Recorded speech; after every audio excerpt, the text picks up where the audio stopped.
สื่อศิลป์ถิ่นล้านนาค่ะคนเมืองหรือเปล่าถ้าเป็นคนเมืองแล้วบ่อู้กับเมืองแล้วจะฮื้อไผมาอู้สื่อสินทินล้านนาสัพเพเหระม่วนงานสันเล่ากับแหวชุติการเหล่าชัยสวทลำปาง FM 97 เมกะเฮิรตซ์ 054 224 556คนเมืองหรือเปล่า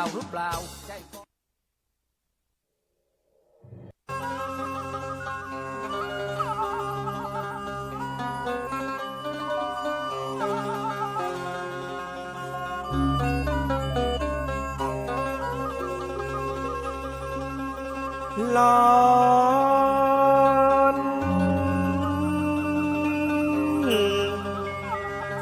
สิทธิกิจจังสิทธิกรรมังปูจาจาริยังมาดังเก้า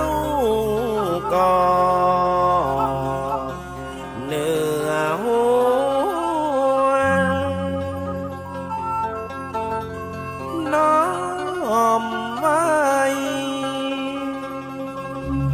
จะขอยอถวายมาลัยพรำพร้อมยกใส่ขันกับน้องผู้จาดานให้คอยยกมือสาวันตาแตบไตผู้เจ้าไว้ยอกุลข้าป่าลามีมาเตือมมาหนุนกุศลนาบุญจุงมาช่วยกรรม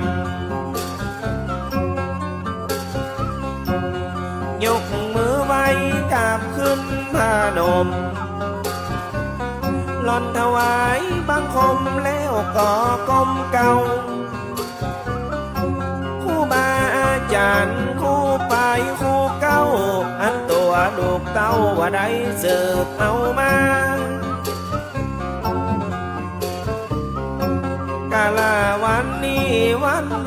นักหนาได้ต้องแต่งหน้ามานี่พร้อมดวนมีบัวละมวนเบิ่งปวนมากลำจะขอสู่มาวันตาโยโสคอยตั้งจิตมโนของตัวผู้ค้าในปะตีตำละเก่ากำไตพาเป็นตีจั่วจ้าป้าฮือมองมัวคำน้ำเนื้อตาย่ำบาเนื้อหัวหลอดหาวผ้าขัวไม้ขัวพันนาจะขอสู่มากำจานี่ไว้กินไก่สากเจ้ามากินเหล้าสากผีจังปาลีทีคู่หนีจากห้องวันนี้จักสู่มาได้จ่าเรียกน้องเงือหมดว่าใส่ซองมาหนึ่งแก้วยองคำบางเตือได้ไปว่าสะเลซาลำไปหลอดไปตำเครื่องงามโกยกำลังล่วงโรยผิดคู่สั่งไว้ผู้ใดโคตรให้เต้นป้ายไล่นี่เพื่อไปทำพิธีจวนขันจวนเต็มมาตามคู่สอนจูไงล้อมแหลมบาเครื่องบาแคมไปตามตำลาวันนี้ลูกเต้าว่าหล่อนจะยกมือสาได้ขอสู่มาเรียกร้องห้องเอิญว่าขออันเจิญคู่มาเจ้าคือได้พอเฝ้ามาเข้าสู่ขันหมู่สิทธิ์น่ะต้องการปึ่งกุนไปนามาเตอร์มาเนื้อคู่ของผู้ค้าคือมาปรำนาในเลี้ยงใดดู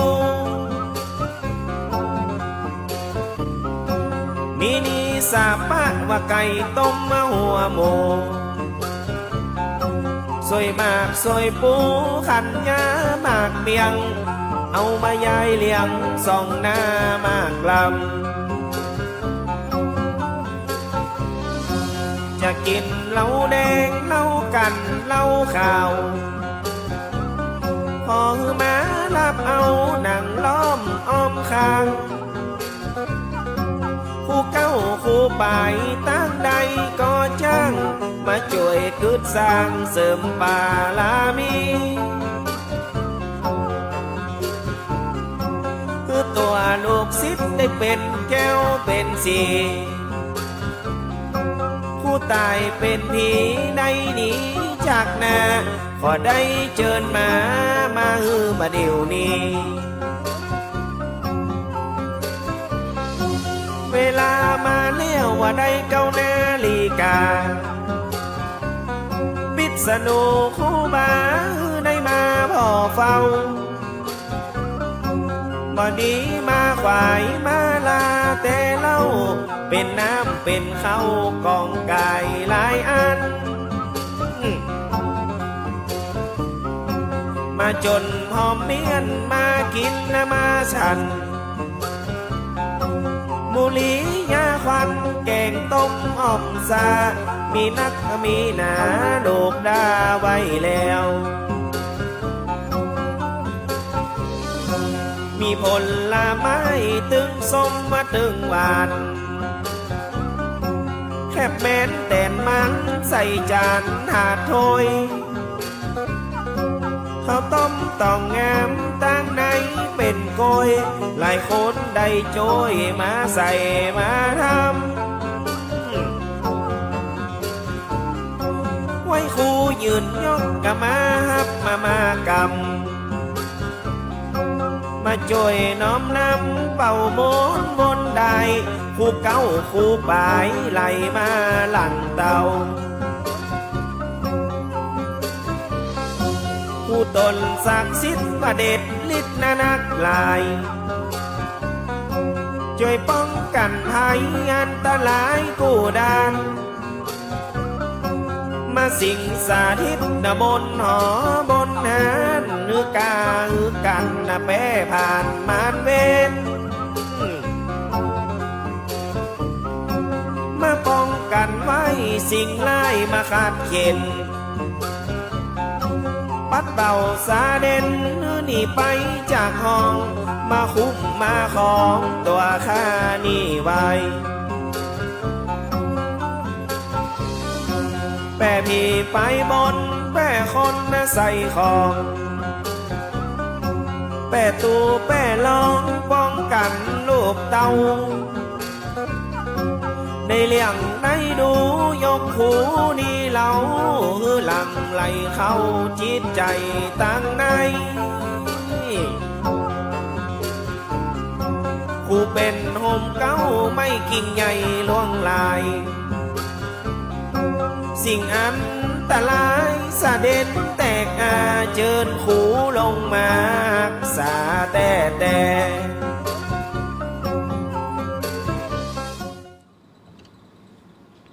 เจิญครูลงมารักษาแต่แหล่เจ้านำคุณผู้ฟังเข้าสู่รายการสื่อศิลป์ถิ่นล้านนาวันนี้สวัสดีวันครูเจ้าขอสู่มาครูถ้าหากว่าสิทธิ์ใดดวงล้ำกรรมเกินอะไรอย่างตั้งใจก็ดีโดยบัตั้งใจก็ดีนะขอสู่มาครูเนาะบทเพลงนี้เป็นบทประพันธ์ซอโดยเสน่ห์กาหลงปกติแล้วซอเนี่ยจะเปิดวันอาทิตย์1 วันแต่วันนี้วันพิเศษวันครูก็เลยขอสุมาครูนะเจ้าซื้อสินทินล้านนาอุจาภาษาล้านนากำเมืองเฮาเจ้าแอลชุติการเราชัยและการน้องเต้2 คนเนาะในช่วงบ่าย2 โมงถึง3 โมงเจ้ากับการอูจาเล่าขานวันนี้คุณผู้ฟังมีกำเมืองอายังกำบะเก่าที่นำเสนอก็เอิ้นได้ที่054-224-556นะเจ้ากำเมืองวันนี้เสนอกำว่าอายังก็ได้เนาะกำเมืองอูม่วนหรือสุภาษิตกำเมืองก็สามารถที่จะห่วมอุจากันได้ในรายการนะหรือว่าไผมีปริศนากรรมตายอันอย่างที่จะมาตายคุณผู้ฟังแฟนรายการก็ เอินใดที่054-224-556เนอะ ครับ วันนี้อากาศสีจะอุ่นขึ้นนะน้องเต้มันก็ โอ้เขาว่าวันนี้ตั้งแต่16เป็นต้นไปนะครับ เจ้า และอากาศเมืองลำปางเขานี่จะมีความแบบเย็นละ ตั้งแต่ที่ว่าเขาหนาวๆมาเนาะ12 13 11 องศานี่แบบนี้เนาะ จะเพิ่มขึ้นมาเห็นเป็น4องศาครับก็คือ จะอุ่นขึ้น จะอุ่นขึ้น เพราะฉะนั้นแล้วคนผู้ฟังนะครับที่กำลังสั่งเสื้อกันหนาว จะได้ใส่ จะ ก่อน ได้ใส่ก่อน อ๋อ ครับ อันนี้คือทางนี้ทางนั้นก็ขอให้ติดตามกรมอุตุนิยมวิทยา แต่ตอนเนี้ยอุณหภูมิอยู่ที่30องศา นี่ครับ อันนี้เนี่ยเจ้าแต่บางที่อื่นนี่จะนักกว่า30องศาหรือว่าจะต่ำกว่า30องศา ครับ ณเวลานี้นะคุณผู้ฟังเจ้าเราต้องติดตามข่าวสารพยากรณ์อากาศจากกรมอุตุนิยมวิทยาเที่ยงวันนี้จนถึงเที่ยงวันพุธน้องเต้ ครับ กรมอุตุนิยมวิทยาเป็นก่อรายงานว่าอากาศเย็นถึงหนาวมีหมอกในตอนไม่เจ้า แล้วก็มีหมอกหนาในบางพื้นที่ ครับ มีฝนเล็กน้อยบางแห่งต่างตอนบนของภาคนั่น อุณหภูมิต่ำสุด 14-20 องศา ครับ สูงสุดอยู่ในช่วง 29-34 องศา แล้วก็ยอดดอยหนาวถึงหนาวจัด อุณหภูมิต่ำสุดอยู่ในช่วง 6-14 องศาเซลเซียส แล้วก็มีลมตะวันตกเฉียงใต้ความไวอยู่ที่ 10-15 กิโลเมตรต่อชั่วโมง อันนี้ก็เป็นข่าวสารพยากรณ์อากาศเนาะ ครับ หลายคนอาจจะรู้สึกได้ว่าสีอย่างมาจ้าบ่ค่อยหนาวตาใดอีนะก็คืออุณหภูมินี่เนาะอย่างที่น้องเต้บอกนะเจ้า ตอนนี้อยู่ที่30บางพื้นที่อาจจะเกินนี้ก็ได้หรือว่าต่ำกว่านี้ก็ได้ก็คือคงจะได้เรียกกันนี่แหละเนาะขอให้ติดตามข่าวสารจากกรมอุตุนิยมวิทยาหรือว่าส่วนราชการไว้กันแล้วกันเนอะมาต่อในที่เรื่องของบ้านเฮานะครับ บ้านเฮามีข่าวสารอย่างพ่องไอเต้ที่เราจะต้องบอกคือกับพี่น้องประชาชนคุณผู้ฟังได้ติดตามรับฟังที่ติดตามรับฟังรายการซื้อสินถิ่นนั้นไหนได้รับรู้รับทราบกันนะเจ้าครับก็ต้องบอกว่าโอ้มีหลายเรื่องนะครับผมที่ผ่านมาวันนี้นะครับท่านผู้ฟังครับเรื่องของสภาพอากาศเนาะหรือว่าจะเป็นเรื่องของการประชาสัมพันธ์ก็ดีครับในวันนี้ครับสจ.ลำปางสำนักงานประชาสัมพันธ์จังหวัดลำปางรายงานสถานการณ์ค่าฝุ่นละอองขนาด PM 2.5 ประจำวันที่16มกราคมวันครูนี่นะครับก็คือบัดเดียวนี่ PM 2.5 อยู่ในระดับสีเหลืองครับปานกลางนะครับขอให้ประชาชนดูแลสุขภาพหลีกเลี่ยงกิจกรรมกลางแจ้งเป็นเวลานานและสวมหน้ากากอนามัยเมื่อออกนอกอาคารหากมีอาการผิดปกติฮือรีบพบแพทย์ทันทีครับก็ทั้งนี้นะครับขอให้ดูแลสุขภาพแล้วก็ติดตามข้อมูลข่าวสารจากหน่วยงานภาครัฐครับอย่าลืมนะครับใส่ใจสุขภาพแอร์โฟไทยจังหวัดลำปางและสำนักงานประชาสัมพันธ์จังหวัดลำปางครับวันนี้ขอขอบคุณที่ออกมาที่แจ้งนะครับเรื่องของ PM 2.5 ครับเจ้าแล้วก็ตะกี้ว่าทางหน่วยงานการไฟฟ้ามันก็แม่นครับแม่วันนี้เป็นดับไฟได้ไหนคือวันนี้นะครับวันที่16มกราเขาจะมีการปรับปรุงจำหน่ายแรงสูงติดตั้งหม้อแปลงนะครับผมทางการไฟฟ้าฝ่ายภูมิภาคจังหวัดลำปางกฟผครับบอกว่าวันที่16นี่จะดับไฟตีบ้านกล้วยหัวฝายครับบ้านกล้วยหัวฝายนี่เป็นเริ่มดับกี่โมงเขาเริ่มดับตั้งแต่9โมงถึง4โมงตึงครับเพราะฉะนั้นบ้านกล้วยหัวฝายนี่ก็บ่ต้องตกใจเนาะเพราะเป็นแจ้งน่าจะมีการแจ้งในแต่ละชุมชนแล้วก็ในแต่ละพื้นที่มีการแจ้งดับไฟของกฟผหรือว่ากฟผมันก่อนแม่นครับเจ้าตั้งแต่16ถึงเมื่อใดครับแล้วมีพื้นที่ไหนพ้องที่จะได้รับผลกระทบเรื่องของไฟฟ้าที่จะดับเนี่ยเจ้าก็จะมีตั้งแต่วันที่16มกราคม2569ไปจนถึง23มกราคม2569นะครับแล้วก็ในวันนี้16มกราคมก็คือ9โมงถึง4โมงเกิงพื้นที่ก็คือบ้านกล้วยหัวฝายและแหมกัมนะครับแหมกัมก็จะเป็นวันที่20มกราคม2569ก็จะเป็นการตัดต้นไม้ใกล้แนวสายไฟแรงสูงนะครับแล้วก็แก้ไขจุดเสี่ยงไฟฟ้าคัดข้องเวลา9โมงถึง4โมงนะครับ4โมงแรงพื้นที่ดับไฟก็จะเป็นในวันที่20มกราคมนะครับก็จะเป็นบ้านไร่พัฒนาจัดสรรลำปางรีสอร์ทแกนวิลเลจจัดสรรลำปางรีสอร์ทอไลฟ์โรดอิน2ลำปางยูไนเต็ดร้านอาหารเสือปลา อุทยานม่อนพญาแช่และวัดม่อนพญาแช่ครับในวันที่20 มกราคมแห่มกัมนึงนะครับเนาะแล้วก็วันที่22 มกราคมนะครับก็จะเป็นบ้านสายใต้บ้านสหกลและบ้านสวนพระ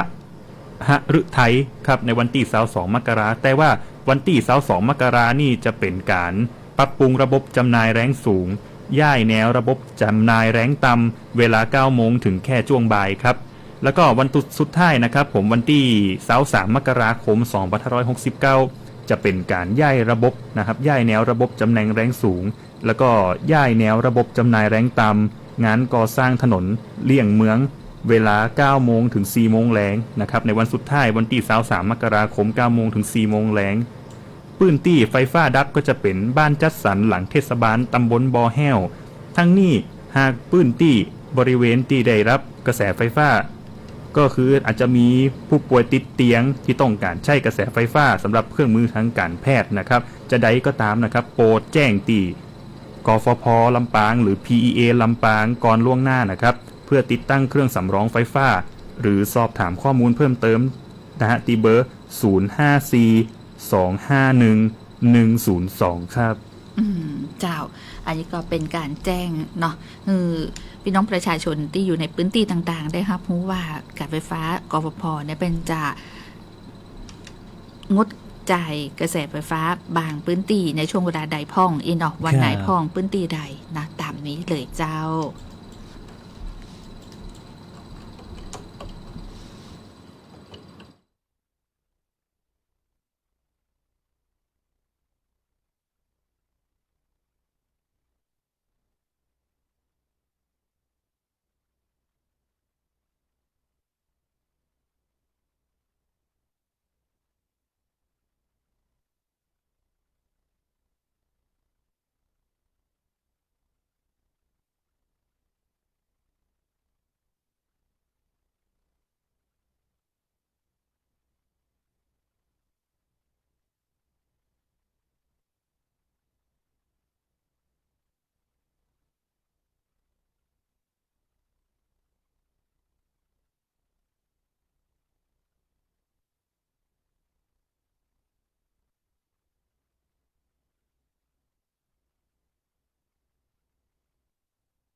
เป็นขี้เหล้า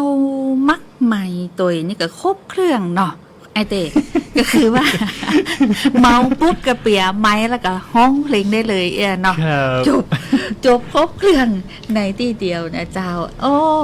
ขี้เหล้าได้กันก็มีนะ น่า ถ้าเกิดว่าบ่มีขี้เหล้าอีกเป็นว่าอันน่ะ ครับ กับเวลาล้างผามเก็บผามอีเนาะมีการมีงานเนี่ยไผจะมาช่วยเก็บกับหมูขี้เหล้านี่ล่ะอีน่ะเป็นว่าอีน่ะ แหงขี้เหล้านี่ล่ะอีน่ะ ครับ ไอ้หยังกับขี้เหล้านี่ล่ะอีดูแต่ก็แล้วขี้เหล้ามีกี่ประเภทนี่ไอ้เต้ ขี้เหล้าโอ้ ขี้เหล้ามีกี่ประเภท มีหลายประเภทเพราะว่านำเขาว่านำเหล้าเข้าสิไอ้สักอย่าง จำได้ละ ขี้เหล้าคนเมืองเนาะ ขี้เหล้านี่ก็คือเป็นภาษาล้านนาคนเมืองห้องว่าขี้เหล้า ครับ แต่ก็คือถ้าเกิดว่าเป็นคนภาคอื่นไปมองนักดื่ม นักดื่ม นักดื่มเอียเนาะ ครับ ชอบดื่มเครื่องดื่มมึนเมาแอลกอฮอล์เอียนะเพื่อนก็บอกว่ามันต้องเผาหัวเห็นหน่อยกะอีน่ะ ถึงจะได้มีแหงอีน่ะเจ้าก็คือเพื่อนก็จะถูกแบ่งไปตามพฤติกรรมแล้วก็ความเข้มแข็งของการดื่มอันนี้อูดูดีก่อน แน่ จะแบ่งตามพฤติกรรมและความเข้มแข็งของการดื่มนะ มีจะ แบ่งจะได้ อีก ไอ้เด้ให้พูดก่อน มีจะอี้ตัวเองกันครับ ไม่อ่าได้ฉายามาว่าขี้เหล้าหลวง ครับ ไม่ใช่ขี้เหล้าเท่านะขี้เหล้าหลวงนี่ไม่ใช่ขี้เหล้าเท่านะ อ่า ก็แสดงว่าดื่มเป็นกิจวัตร นี่ นะเจ้าอันเนี้ยได้คอทองแดงใบตองแดงคอแป๊บคอทองแดงก็ว่ากันไปนะอันนี้คือขี้เหล้าหลวงเนาะ ครับ อันเนี้ยจะดื่มหนักสม่ำเสมอแล้วก็ถ้าหากว่าเป็นขี้เหล้าตามงานนี่ดูตามงานปล่อยงานหยังตีเป็นมีงานขึ้นบ้านใหม่งานแต่งงาน อันนี้เป็นบอกว่า เป็นขี้เหล้าตามงานนะ ที่เราตามงาน ก็คือจะเมาเฉพาะเวลาที่ตั้งวงหรือว่าต้องจ่วยงานปล่อยงานรำอย่างต่างๆ งานบุญเนี่ย ครับ อันเนี้ยก็จะมีขี้เหล้าจะอีตัวขี้เหล้าตามงาน นี่ แต่นะ แล้วก็มีขี้เหล้าปอดใจขี้เหล้าแม่ยิงนะแยกไปนะมันจะมีแค่ปอดใจนะที่ว่าที่จะดื่มได้ขี้เหล้าแม่ยิงก็มีนะดื่มเพื่อผ่อนคลาย ครับ นะ ไผอยากกินก็กินได้ อยาก แล้วก็ ดื่ม เป็น ก็ ที่ ดื่ม มา ได้ ที่ไปนะไอ้เต้ว่า อันอย่างก็ พอแม่ยิงดื่มเหล้าก็มีเพลง ผู้หญิงกินเหล้าใครก็เมาว่ามันไม่ดีขนาดผู้หญิงกินเหล้ากับเพลงนั้นออกมาเลยค่ะก็ แต่พ่อจ่าเห็นเหล้าบะหันว่าไผ่จะว่าดีว่าให้อย่างสักอย่างเนาะ ครับ อันเป็นไทยได้การเนาะเป็นที่มาที่ไปที่อู้ถึงขี้เหล้านี่นะครับ มีเพลงของไอายขวัญเมืองคนบอกฮู้ฟ้า นี่ ขี้เหล้าที่เขาอู้ไปบอกว่าจะเป็นขี้เหล้าหลวงขี้เหล้างานตามงาน ตามงาน อย่างนี้นะ ครับ มาฟังนี่ขี้เหล้า 5G เลยเป็นจะได้ โอ้ ไปฟังกัน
ขอบคุณดีเจก้อยอัชราพรที่เอิ้นมาต่างไลน์น้องเต้บอกว่า ยายกิ่งแก้วโทรเข้ามาได้บัดใจไลน์กิ่งแก้วคนเดียวแน่ๆเพราะว่าโทรศัพท์บอกว่าใครมาปิดเสียง ก็ว่าตะกี้พอแอลกลับไปเปิดปุ๊บดังกริ๊ง ยายกิ่งแก้วยายกิ่งแก้วก็เลยบอกโอ้อดมาได้กันเลยโทรไปตั้งลุ่มอีนางก็เลยขอบคุณดีเจก้อยที่เอิญมาบอกพาบ้านนะกับจีฮูปะจนจบรายการเนาะก็ว่าคุณผู้ฟังอย่างมาโทรมาเนาะเป็นไปมาได้เนาะเพราะว่าตั้งแต่เจ้าเขารับสัญญาณอย่างเดียวไม่ได้ยุ่งกับมือโทรศัพท์เลยครับเขาก็บอกผมปิดได้จะใดเนาะ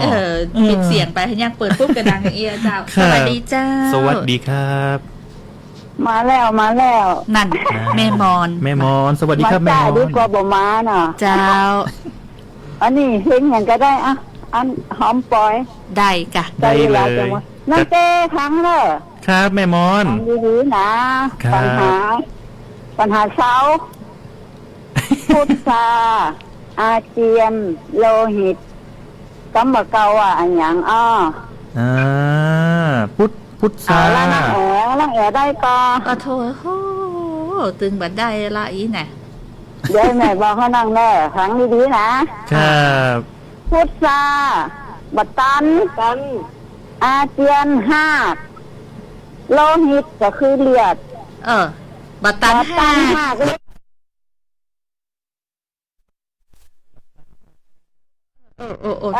จะให้นะโทษอันน่ะพุทธาอาเจียนโลหิตน่ะดูมันบัจกรรมร้านแหน่นี่เป็นกรรมผวนเนาะจังหวัดประจันหักเลียดนั่นเอาเห็นอย่างก็ได้หอมปอยร้านจะหมดละนั่นเลยจ้ะว่าวันเสาร์วันจันทร์พบกันไหมนะ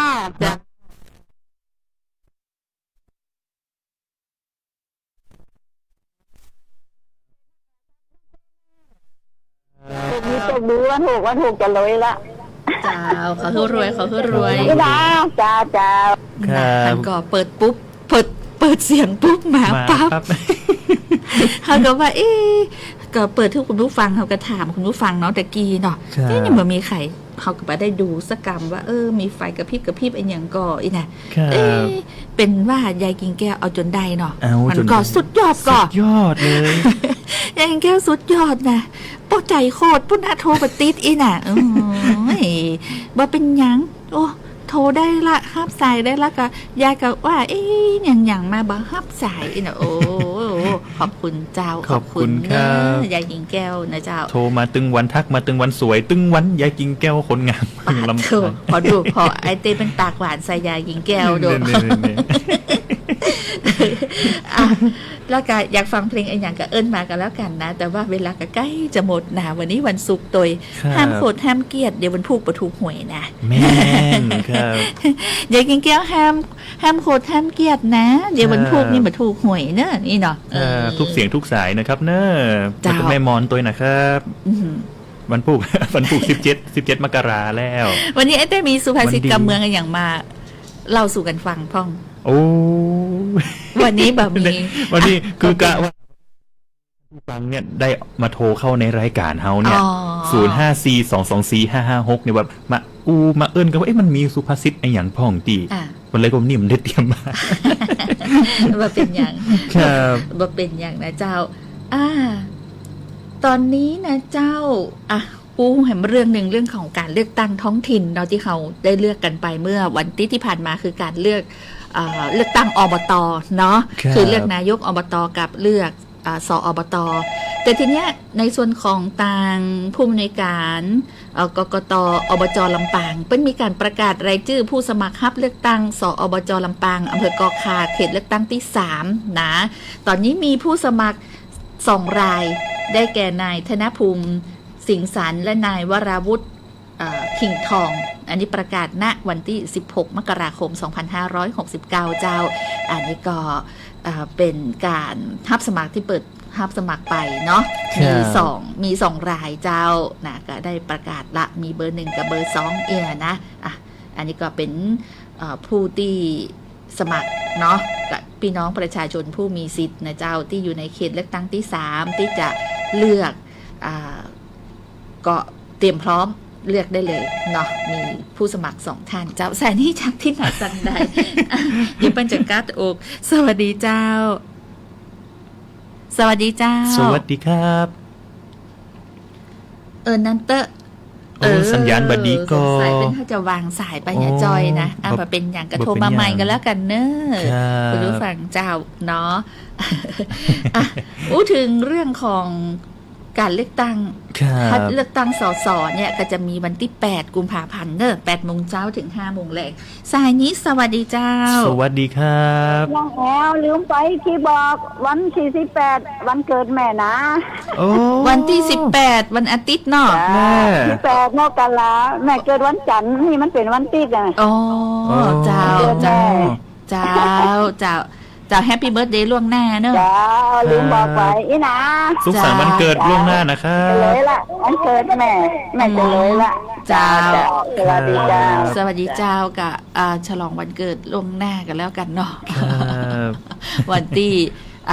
18นี่เนาะของแม่มอนเนาะเพราะว่าเป็นวันอาทิตย์ที่ก็จะเป็นเพลงซอแล้วก็เฮาก็บ่ได้มาจัดนะพี่เฮาก็บ่ได้มาจัดไอ้เต้นะเจ้าก็จะให้ฟังซอ1วันเนาะอ่ะไผมีวันคล้ายวันเกิดวันนี้16มกราเนาะเดือนมกรานี่มีคนเกิดนักนะ16มกรา17มกรานะ18มกรา ครับ ดูมีคนเกิดนักที่สุดเลย เดือนมกราคมนี้นะก็แฮปปี้เบิร์ธเดย์ล่วงหน้าตัวนะเจ้าผู้คนเลยนะ ที่บ่ได้เอ่ยชื่อนะเพราะบางทีเป็นอาจจะบอกสงวนไว้แบบบ่อยากให้ไผฮู้หรอกว่าวันนี้เป็นวันเกิดของเฮานะอีน่ะเป็นจะอ่านไปอ่ะอวยพรล่วงหน้าโดยเพลงเจตะวันเกิดเผื่อว่าจะต้มสักนิดสักหน่อยนิดหน่อยนี่ก็เนาะเจ้า มีความสุขทุกท่านครับ เจ้า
อวยพรวันเกิดล่วงหน้านะไปเกิดวันอันยังเป็นไปตามนี้ก่อนเนาะไอเดเนาะ ครับ ไอเด